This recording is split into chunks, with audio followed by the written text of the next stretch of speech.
मेहनत के पेड़ लगाएंगे।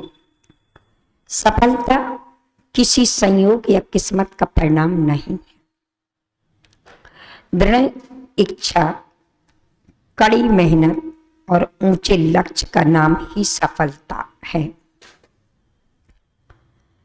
बीजिंग ओलंपिक में भारत ने 3 स्वर्ण पदक पाए और चीन ने 100। सोचिए इसकी वजह क्या है? जिस तरीके से जो काम आप कर रहे थे, यदि वैसा ही करते रहे तो आपको परिणाम भी वही मिलेगा और जो आज तक मिलता रहा है। इसलिए अपनी शैली को बदलते जाइए, अर्थात अपनी मेहनत को और अधिक जोड़ दीजिए। प्रकृति का नियम है, याद रखना, फसल काटने के लिए पहले बीज बोना पड़ता है और बीज को उगाने के लिए माली को सिंचन करना पड़ता है। ऐसा कभी नहीं होता कि आज बीज बो और कल उसमें से पेड़ उग आए।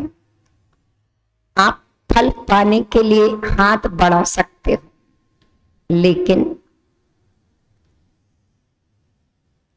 फल तभी आएगा जब पेड़ होगा। इसलिए आज हमें मेहनत के पेड़ लगाने के प्रारंभ करना है।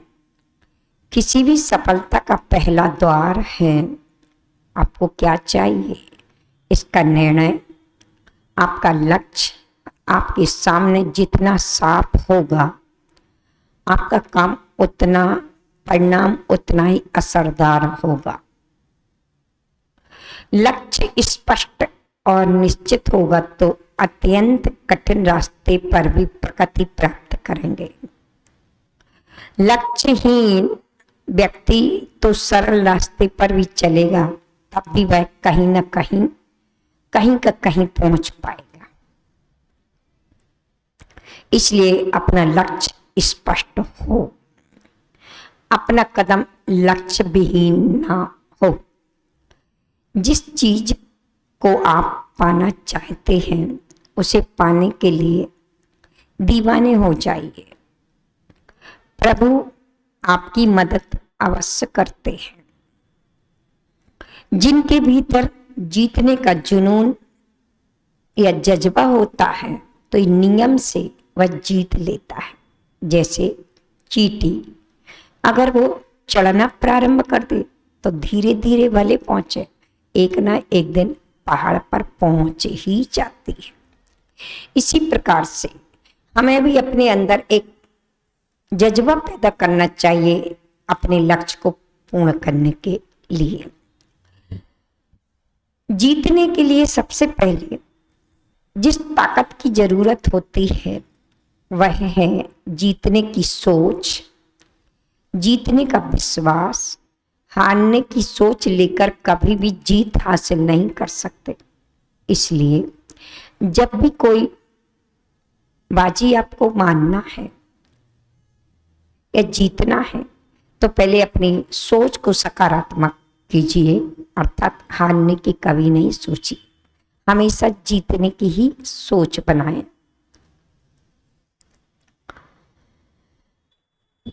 मकसद हमारा उस पेड़ की तरह हो कि जैसे वह आंधी तूफान कितने भी क्यों ना संकट आ जाए या परिस्थितियां आ जाए तो भी वह खड़ा रहता है। और यदि गिरे तो ऐसे गिर जाए जैसे जमीन में बीज गिरता है, तो आज नहीं कल फिर पुनः वह उगकर अपनी मंजिल प्राप्त कर लेता है। ऐसे ही आपका मकसद उस पेड़ और बीज की तरह ही होना चाहिए। मन में उठने वाले जहरीले विचार जीवन में मिलने वाले जहरीले लोग और हाथों में आने वाली जहरीली पुस्तकें से हम सदा बचिए, क्योंकि जैसे जहरीले सांप से हम बचते हैं उसी प्रकार से ये भी हमारे लिए जहर का ही काम करते हैं। इसलिए ऐसी पुस्तकों से, ऐसे लोगों से और ऐसी संगति से सदा बचें जो तुम्हारे मन को खराब करते हैं। विश्वास चाहे राई के दाना जितना रखिए, पर वह पूर्ण रूप से रखिए, मजबूत बनाएगा आपको। हम राई जैसे जितने विश्वास पर भी हर हाल में पहाड़ को भी लांघ सकते हैं, यदि हमारा मजबूत विश्वास राई के बराबर ही क्यों ना। जैसे वह कछुआ अपने पैरों पर विश्वास रखता है तो भले धीरे क्यों न चलता है, पर वह एक ना एक दिन खरगोश को भी हरा देता है और अपनी मंजिल को प्राप्त कर लेता है। इसी प्रकार से विश्वास भी राई के बराबर क्यों ना हो, हमें सफलता अवश्य मिलती है। सफल होने के लिए हम कुछ नियमों का पालन अवश्य करें। पहला, निश्चित कीजिए अपने आप को, अर्थात आपका लक्ष्य पहले निश्चित होना चाहिए। पहला, जो चाहिए उसे आप इसकी तरह टेबल पर लिख कर रखिए और गहराई से मन से चिंतन कीजिए। अपने लक्ष्य को टेबल पर रखकर और चिंतन अपने मन में निरंतर करते रहिए, तो ये पक्का है कि आप विस्मृत नहीं होंगे, दूसरी लाइन पर नहीं जा पाएंगे, भटकेंगे नहीं। इसलिए पहला नियम कि आप अपना लक्ष्य मजबूत करें, अर्थात लक्ष्य बनाएं। दूसरा, उस लक्ष्य को जैसे ऑफिस की टेबल पर आप पुस्तकें आदि या आदि चीजों को रख देते, ऐसे ही आप भी अपने लक्ष्य को ऑफिस की टेबल पर रख करके और गहराई से चिंतन करें, अर्थात गहराई से मन से सोचें। लक्ष्य को हासिल करने की समय सीमा निर्धारित अवश्य करें। संकल्प लें कि मैं इतने समय में इतना काम करूंगा, क्योंकि अगर आप समय सीमा नहीं बांधते हैं तो आप ढीले पड़ जाते हैं। इसलिए कोई भी लक्ष्य, अर्थात आपको पढ़ाई करना है या फिर आपके लिए ध्यान करना है या आपको अपने मित्रों से मिलना है या आपको कुछ न कुछ पैसे कमाना है, जो भी काम कर रहे हैं तो उसका लक्ष्य होना चाहिए कि हम इतनी सीमा में ये काम करके दिखाएं। जैसे अभी स्वाध्याय करने बैठे तो हम इतने लक्ष्य में इतना याद अवश्य करेंगे, इतनी समय सीमा में इतना याद अवश्य करेंगे। इसलिए अपने लक्ष्य को क्या करें, अर्थात हासिल करने के लिए समय सीमा अवश्य बनाएं। लक्ष्य को हासिल करने की योजना भी तैयार करके रखें, नहीं तो सामने आपके वस्तु आए और फिर आप सोचने लगे। नहीं, अपने लक्ष्य की पूर्ति के लिए योजना अवश्य तैयार करें। देर मत कीजिए, तत्काल काम में लग जाइए। जैसे ही आपने अपना लक्ष्य बनाया तो समय सीमा ज्यादा समय की नहीं, काम की जैसे योजना चालू की और वैसे ही चालू हो जाए, फिर उसमें ढील ना दें। अर्थात देर करने से कोई ना कोई अपने मन में विकृति आ जाती, इसलिए देर मत कीजिए और तत्काल काम में लग जाइए। रोज कुछ ना कुछ अवश्य कीजिए। याद रखिए, मैं केवल दरवाजा खोलता हूं, कदम तो आपको ही बढ़ाना पड़ता है। गुरु तो मात्र द्वार तक ही लाता है, चलना तो शिष्य को ही पड़ता है। जिनको सफलता प्राप्त करना उन्हें कदम तो बढ़ाना ही पड़ेंगे।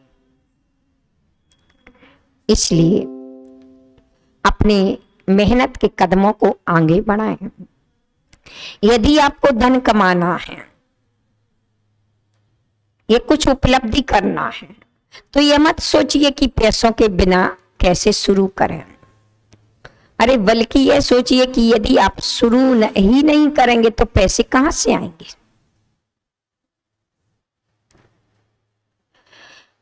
रास्ता मत देखिए, बस शुरू हो जाइए। निकम्मे बैठे रहोगे तो दिमाग को भी जंग लग जाएगा। चलना चालू कर देंगे तो दिमाग भी चलने लगेगा और इस तरह आप सफलता की ओर बढ़ते चले जाओगे। इसलिए निकम्मे होकर ना बैठें। कुछ नहीं सूझ रहा और आप क्या करें, ऐसा सोच कर ना बैठे, कुछ ना कुछ चलना चालू करें। कहीं ना कहीं से तो रास्ता मिलेगा। हालत बदलते वक्त नहीं बदलता। क्या हालात बदलते वक्त नहीं बदलता। अनुकूल हालात हो तो ईश्वर के प्रति अर्थात शुक्रिया अदा करें और प्रतिकूल हालात है तो निराश मत होइए, फिर से नए बीज बोइए अर्थात विश्वास रखिए। हवाओं के साथ बादल जरूर बदलते हैं, ऐसे ही हमारे बार बार पुरुषार्थ करने से कर्म जरूर बदलते हैं। इसलिए हमें अपने अच्छे कर्मों को सदा करते रहना चाहिए, अर्थात पुरुषार्थ से ही हमें मंजिल मिलती है। भाग्य से हमें मंजिल नहीं मिलती। सफलता पुरुषार्थ पर टिकी होती है। इसलिए ये बिल्कुल सत्य की असफलता व्यक्ति को निराश कर देती है, लेकिन जो जी जान से पुरुषार्थ करते हैं असफलता उनको सदा के लिए छोड़ देती है। इसलिए सफलता के कुछ नियम अपने अंदर लागू करें और अपने जीवन में सफलता प्राप्त करें। ऐसी भावनाओं के साथ आप सभी जो इस स्वाध्याय से जुड़े हैं और इस चैनल से सुन रहे हैं, उन सभी के लिए सफलता के सूत्र सार्थक हों और जीवन में सफलता, समृद्धि और सुख प्राप्त हो, ऐसा मेरा उन सभी के लिए शुभाशीष शुभाशीष शुभाशीष। हम चल रहे थे